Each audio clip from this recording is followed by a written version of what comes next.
Анагаахын 1-р курст ордог хичээлүүдийн талаар ярилцгаая.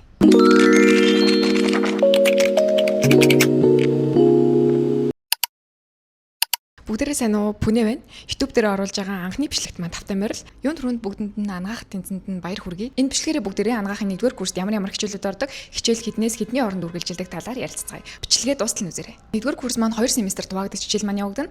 Эхний семестр маань 9 сарын 1-ээс 1 сарын 20 хүртэл, 2-р семестр маань 2 сарын 10-наас 6 сарын 1 10 юм уу 20 хүртэл. За тэгээ энэ нь бол ямар нэгэн тодорхой тоо бол биш. Тухайн жилүүдээс шалтгаалаад хичээллэх хугацаа болон амрах хугацаа маань өөр байдаг болохоор тогтмол 1 сарын 10-нд амарна, 6 сарын 10-нд амарна гэж бити ойлгоорой.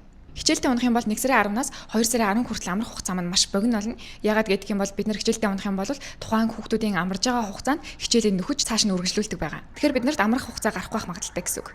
Хичээлд унах гэдгийг ерөнхийдөө бол ойлгож байгаа шүү дээ, тий. Хичээлээ олон удаа тасалсан, эсвэл олон удаагийн шалгалтын дээр унсан. За тэдгэрийг ингээд нөхөх боломж бол байдаг. За тэр хугацаанд ингээд нөхөж чадах юм бол бид нар амрах боломжтой. Нөхөж чадахгүй бол 30 онооны шалгалтандаа ч орохгүй. За тэгээд дээрээс нь өвөл зүйн сургалт руу шилжинэ гэсэн үг. Ер нь бол аль болох унахгүй байхыг хичээх хэрэгтэй.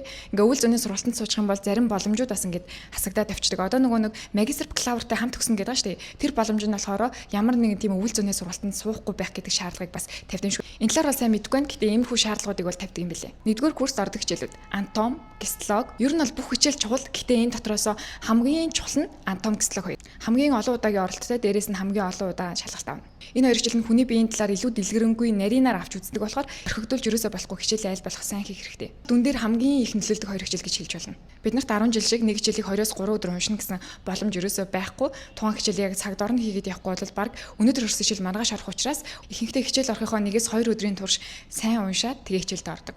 1-2 дугаар курст бол бүх хичээлүүд ерөнхийдөө бол амар асуудна. За тэгээд ямар нэгэн азтай одтой өдөр таарах юм бол зарим хичээлүүд нь тестээр эсвэл бичгээр шалгалт авна. Дараагийнх нь хим, биолог, мат, физик.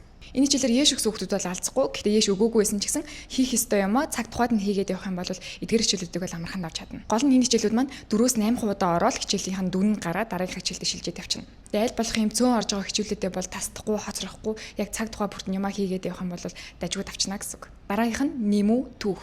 Энэ хоёр хичээл нь ихэнхдээ нэг амар асуугаад авахгүй. Ер нь бол голцоо ингээ бие даалт хийгээд явчихдаг. Тэгээд тухайн бие даалтуудаа бас яг цаг тухай бүртэн хийгээд шалгуулаад дүнгээ аваад явах юм бол ямар ч асуудалгүй.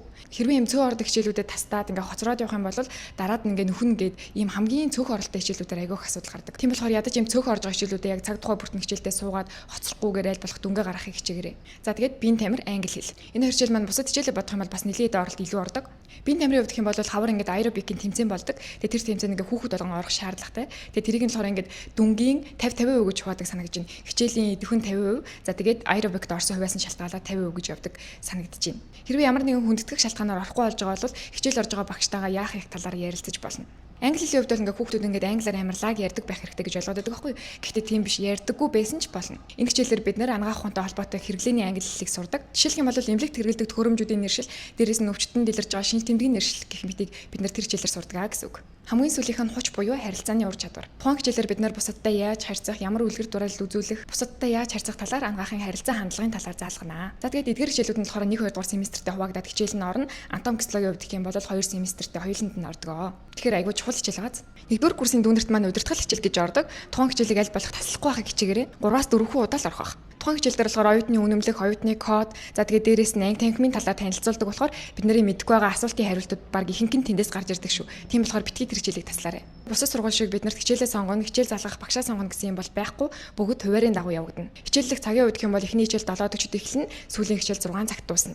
Энэ 2 цагийн хооронд 12:30-аас 1 цаг 10 минутын хооронд их завсралгаа гэж явдаг байгаа. Хичээлдээ аль болох 10-аас 20 минутын өмнө ирвэл зүгээр шүү. Бид нар ч бас ингээ зарим үед ангигүй болчдөг. Тийм болохоор хичээлийн цагаасаа өмнө анги олох ёстой. Болохоор ер нь бол аль болох хичээлдээ бити оцроорой. Миний Instagram хуудас руу бас ороод үзэх юм бол анагаахтай холбоотой зөндөө бичлэг байгаа шүү. Таад маань ороод үзээрэй. За тэгээд дараагийн бичлэгээрээ хичээлийн хэрэгсэл, ном, халаадаа хаанаас авах, ямар үүргэвч өрбөл тухтай байдаг талаар ярилцгаая. Асуух зүйл болон өөр ямар бичлэг үзхийг хүсэж байгаагаа комент бичээд үлдээгээрэй. Дараагийн бичлэгээрээ уулзъя. Бүгдэнд нь амжилт хүсье.